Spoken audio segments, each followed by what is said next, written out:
नमस्कार दोस्तों, आप सबका स्वागत है मेरे चैनल प्रगति विजन पर।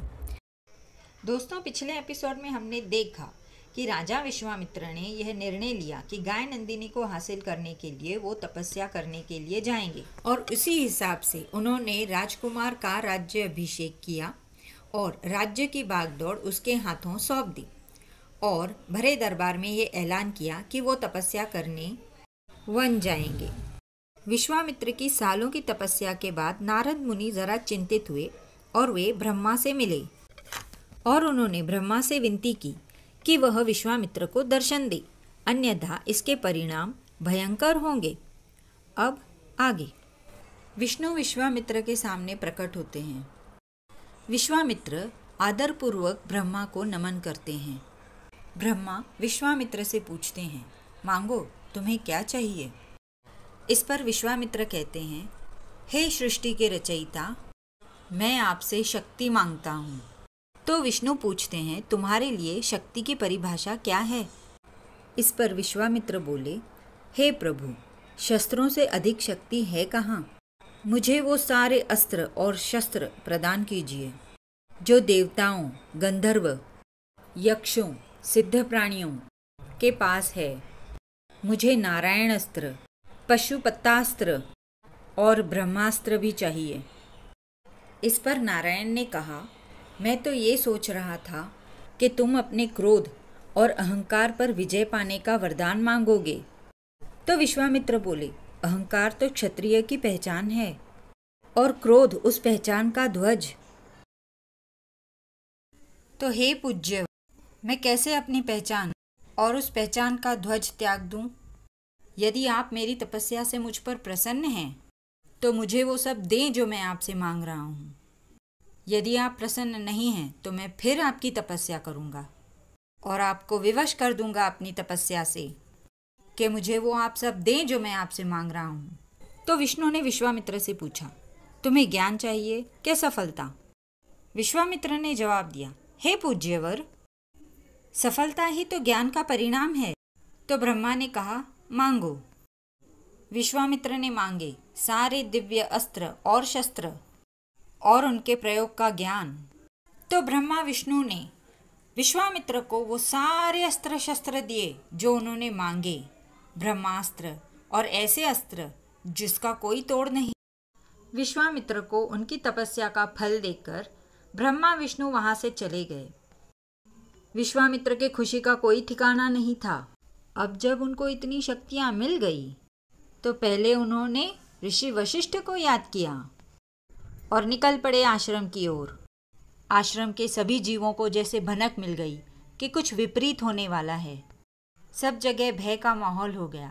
विश्वामित्र सीधे क्रोध में और कुछ अहंकार में आश्रम की ओर बढ़ गए। ऋषि वशिष्ठ अपना यज्ञ करने में मगन थे। जैसे जैसे विश्वामित्र के कदम आश्रम की ओर बढ़ रहे थे, मानो एक आंधी तूफान चल रहा था। सभी भयग्रस्त थे।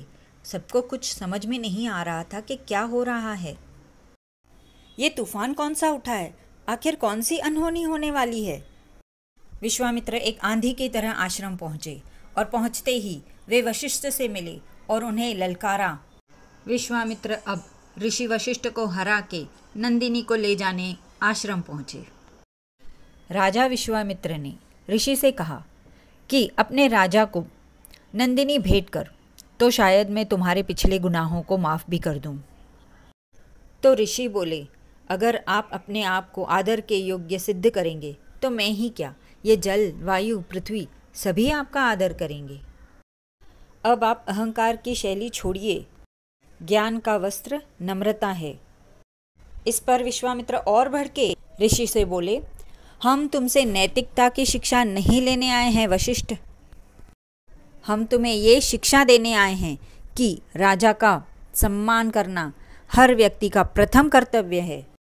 और ये भी मत भूलो वशिष्ठ कि अब हम वो विश्वामित्र नहीं रहे जो तुमसे हार कर लौटे थे।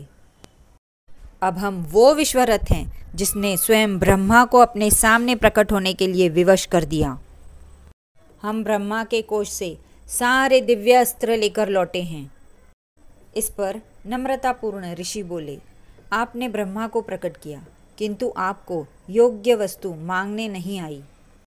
आपको दिव्यास्त्रों के साथ साथ नम्रता का कवच भी मांगना चाहिए था।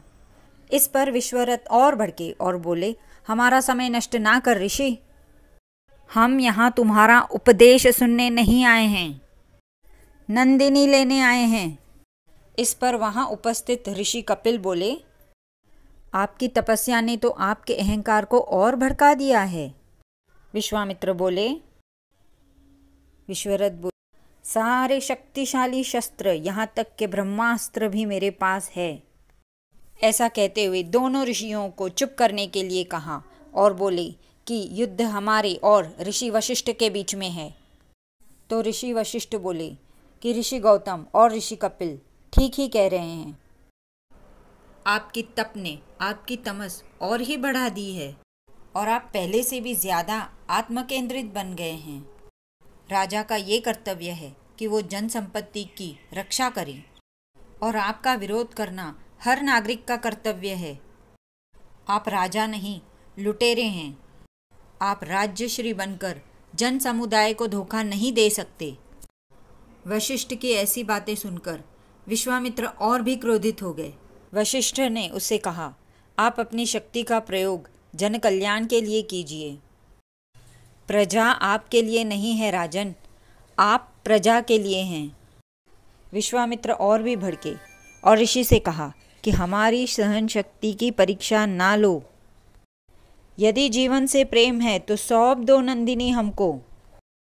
ऋषि ने कहा, ये जीवन मेरा है ही नहीं तो मैं उससे प्रेम क्या करूं? विश्वामित्र गुस्से से भिनभिनाए और बोले, हम नंदिनी मांग रहे हैं ऋषि। नंदिनी। तो ऋषि ने कहा, नंदिनी मेरी है ही नहीं तो दे कैसे दूं? तो विश्वामित्र ने कहा, ठीक है तो हम उसे बलपूर्वक लेके जाएंगे। ऐसा कहते हुए विश्वामित्र नंदिनी की ओर बढ़े। ऋषि ने उसे याद दिलाया कि आप पहले भी ये प्रयत्न कर चुके हैं, परंतु विश्वामित्र बढ़ते रहे, तेजी से नंदिनी की ओर बढ़ते रहे। नंदिनी ने शांति से उन्हें देखा। आपको क्या लगता है दोस्तों, क्या विश्वामित्र नंदिनी को ले जाने में कामयाब होंगे या ऋषि उन्हें कैसे भी रोक लेंगे? क्या तप में हासिल किए हुए शस्त्र उन्हें कामयाबी दिलवाएंगे या ऋषि जिन्होंने अपने आप पर कामयाबी हासिल की है वो जीतेंगे? जानेंगे अगले एपिसोड में। तब तक आप लाइक, शेयर और सब्सक्राइब तो कर दो।